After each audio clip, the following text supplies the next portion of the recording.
আমি রাধামোহন বাবুকে প্রশ্ন করছি যে এই বাইটটা তো শোনালাম, আপনাদের বিধায়ক বলছেন যে ওসামা বিন লাদেন থেকে আবু সাইদ আইএস জঙ্গি, আইএস খোরাসান, সবাই খুব শিক্ষিত, এরা কেউ খুব অশিক্ষিত নয়। তাতে কি প্রমাণ হয়, কেন বললেন আমি জানি না। আমি বলছি সাদ রাদি, যার ভোটার কার্ড পাওয়া গেছিল নওদা এবং হরিহরপাড়ায়, তার বৌদি সম্পর্কে আত্মীয়া রাকিবা খাতুন 2018 থেকে 2023 সাল পর্যন্ত নওদা পঞ্চায়েত সমিতির সদস্য ছিলেন এবং তার দৌলতেই ভোটার কার্ডগুলো হয়েছিল বলে পুলিশের সন্দেহ। আপনারই পুলিশ, বেঙ্গল এসটিএফ অর্থাৎ তৃণমূলের পুলিশের কথা বলছি। আমি বলছি আরেকটা ছবি আমরা যেটা দেখাচ্ছি, মনিরুল ইসলাম পিএফআই এর মিটিং এ দাঁড়িয়ে বক্তব্য রাখছেন। পিএফআই এর মিটিং এ দাঁড়িয়ে বক্তব্য রাখছেন। পিএফআই একটি ব্যান্ড জঙ্গি সংগঠন, আনসারুল বাংলা টিম একটি ব্যান্ড জঙ্গি সংগঠন, সিমির একটি ব্যান্ড জঙ্গি সংগঠন। সেই সিমি আপনাদের আহমেদ হাসান ইমরানের কথা তো ছেড়েই দিলাম।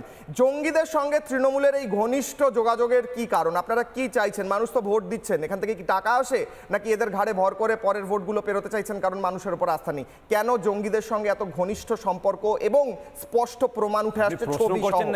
দিচ্ছেন বুঝতে পারছি না। এবার আমি বলি, হ্যাঁ জিনিসটা হচ্ছে, আমি বলি আপনাকে, এই বিজেপির এই যে দোগলা নীতি, বিজেপি যখন এসেছিল 2014-তে, তখন অমিত শাহ বাবু একটা কথা বলেছিলেন, যখন আমরা মানে সরকারে চলে আসবো, নারদা আর সারদার মানে কেলেঙ্কারিটা 10 দিনের মধ্যে ধরে একদম হাতে ধরিয়ে দেবো বলেছিলেন।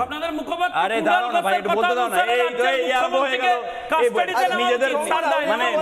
নিজেদের কীর্তি শুনলেই ঘাবড়ে যায়।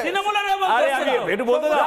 আরে আমি আসবো তোমাদের, আরে ড্রাগ স্মাগলিং কেসে বিজেপি ক্যান্ডিডেট, ওর ব্যাপারেও আসবো। একটু শান্ত হও। টেররিস্ট নিয়ে উনি সারদা আর নারদায় গেছেন, উনি এমনিও পয়েন্টের বাইরে চলে গেছেন, লোকেও সেটা শুনছে। আমি তো দোগলা নীতিটা বলছি। যারা শুনছেন তারা বুঝতে পারছেন।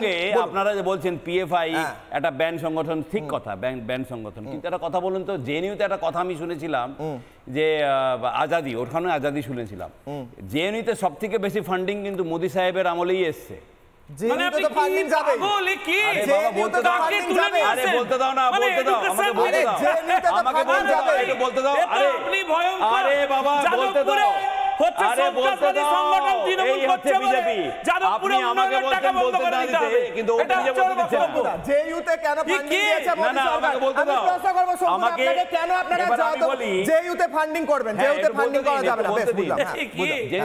বিজেপি এলো, সরকারে এলো,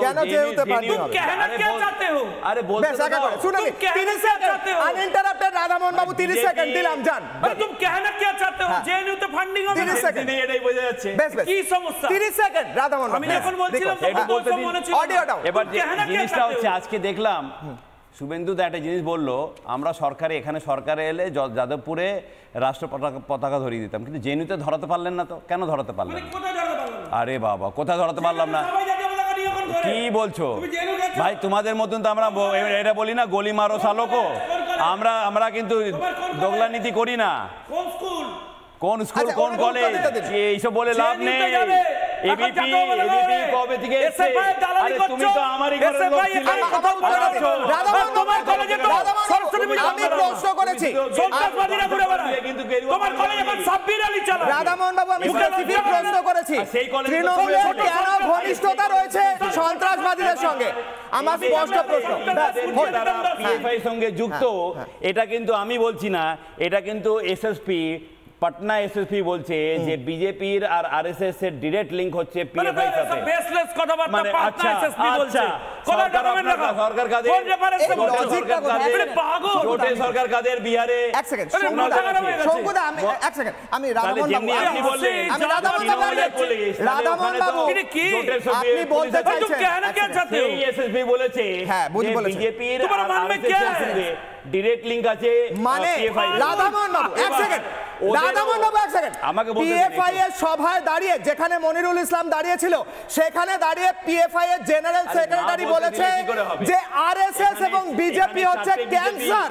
আপনি বলতে চাইছেন যারা ক্যান্সার বলছে তারাই তৃণমূল এটা বলতে চাইছে আজকে, যে বিজেপিকে পিএফআই ক্যান্সার বলছে, আরএসএস কে ক্যান্সার বলছে, তাদের সঙ্গে হাতে হাত মিলিয়ে চলেছে। এটা কোনো লজিক হলো?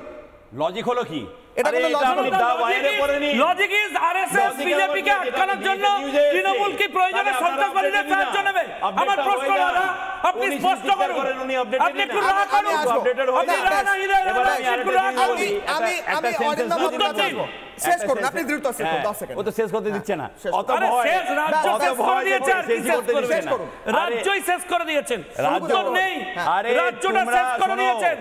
একটা এডুকেশন ডিপার্টমেন্টে সন্ত্রাসবাদী তৈরি করছেন।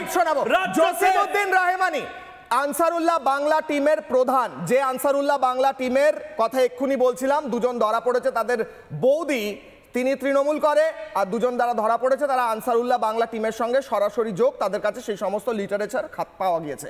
সেই আনসারুল্লাহ বাংলা টিমের প্রধান, যাকে কদিন আগে ছেড়েছে ইউনুস, তিনি একটি মধুর ভাষণ রেখেছেন এবং আহ্বান জানিয়েছেন, আমন্ত্রণ জানিয়েছেন একজন ব্যক্তিকে ভারতবর্ষের। কে? শুনুন, তারপর আসি বাকিদের কাছে। শুনুন। আমরা পশ্চিমবঙ্গের মমতা ব্যানার্জিকে বলবো, আপনি বাংলাকে মোদির রাজত্বের থেকে মুক্ত করে স্বাধীনতা ঘোষণা করুন। রাধামোহন বাবু, আপনার কাছে আমি যাব, তার আগে আমি একটু এক্সপ্লেনেশন নিতে চাই অরিন্দম বাবুর কাছে। অরিন্দম দা, আমার স্পষ্ট প্রশ্ন, বারবার একটা দলের নেতার ছবি, এমএলএর ছবি, এমপির ছবি, বিভিন্ন সংগঠন, সিমি, পিএফআই, এবিটি, আনসারুল্লাহ বাংলা ইসলাম, বিভিন্ন জায়গা থেকে উঠে আসছে। এর আগে খাগড়াগড়েও আমরা শুনেছি যে এমবির সঙ্গে যোগাযোগ, সেটাও পাওয়া গিয়েছে। এটা কি নেহাতি কাকতালীয়? এটা শুধু কাকতালীয় হতে পারে?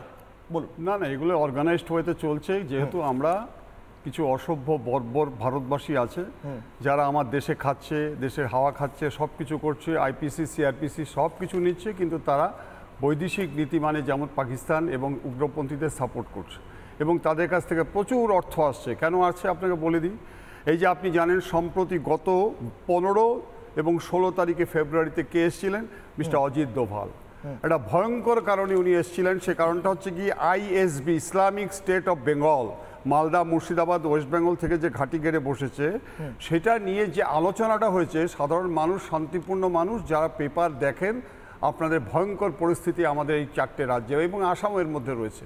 কিন্তু আজকে আপনারা যে আলোচনা করছেন, আচ্ছা আপনারা বলুন তো, এই যাদবপুর ইস্যুতে আমি বলে দিই যে ইন্দ্রানুজের ছেলেটির নাম যে আপনারা বলছেন, এর বাবা যা বলেছে ছেড়ে দিন, কিন্তু বিগত ইতিহাস থেকে তার স্টেটমেন্টগুলো যে দেখেন, সেই স্টেটমেন্টে তো পাকিস্তানের পার্লামেন্ট হাসছে, তারা ওকে অবলম্বন করছে।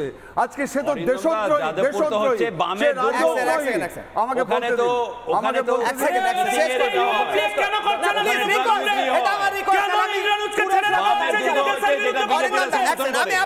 বিশ্ববিদ্যালয় পড়বে, দেশের খাবে, দেশের উন্নতিতে অংশগ্রহণ না করে দেশ বিরোধিতা করবে। কংগ্রেস এই দেশ থেকে দেশের তৈরি সারা দেশে পাচার করবে, ভর্তি তৈরি করছে, প্রার্থীকে ধরো যে আবার ফ্যাক্টরি তৈরি করেছে বাংলায়। আরে তোমাদের বারাসাতে বলতে দেবেন না দাদা, প্লিজ। নানা ধরনের কন্টেন্ট দেখার জন্য লাইক করুন, শেয়ার করুন আমাদের ফেসবুক পেজ, সাবস্ক্রাইব করুন আমাদের ইউটিউব চ্যানেল। পাশাপাশি অন্যান্য ব্রেকিং নিউজের জন্য অবশ্যই চোখ রাখুন রিপাবলিক বাংলায়।